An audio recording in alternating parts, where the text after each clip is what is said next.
Grippe ou primo-infection? Lorsqu'on contracte le VIH pendant un rapport sexuel non protégé, souvent des symptômes qui ressemblent à ceux de la grippe apparaissent quelques jours ou quelques semaines plus tard. C'est ce qu'on appelle la primo-infection. Le virus IH prolifère très rapidement pendant cette phase.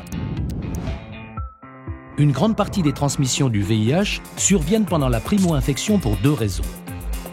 D'abord parce que souvent les gens qui se trouvent dans cette phase ne savent pas qu'ils sont contaminés et ils continuent à avoir des rapports sexuels non protégés, notamment quand ils ont un partenaire stable. Ensuite, la charge virale dans le sang et le sperme est extrêmement élevée pendant la primo-infection. Le risque de contaminer le partenaire sexuel est donc plus important.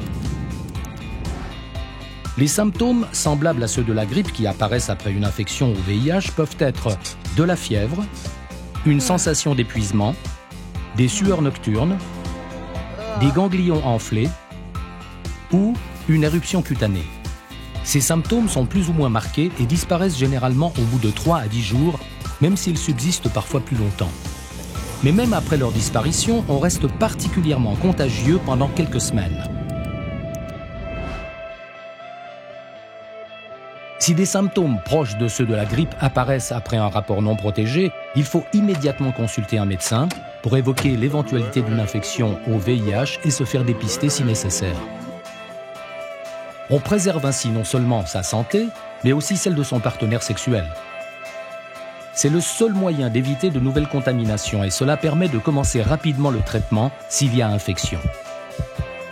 L'important, respecter les principes du safer sex tant qu'on n'est pas sûr d'être contaminé ou non, même dans une relation stable.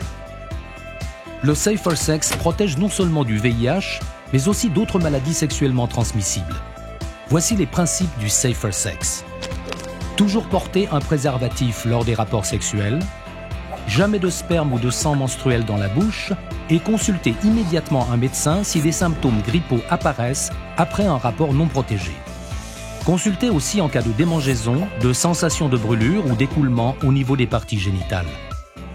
Pour plus d'informations sur le VIH et la primo-infection, rendez-vous sur lovelife.ch.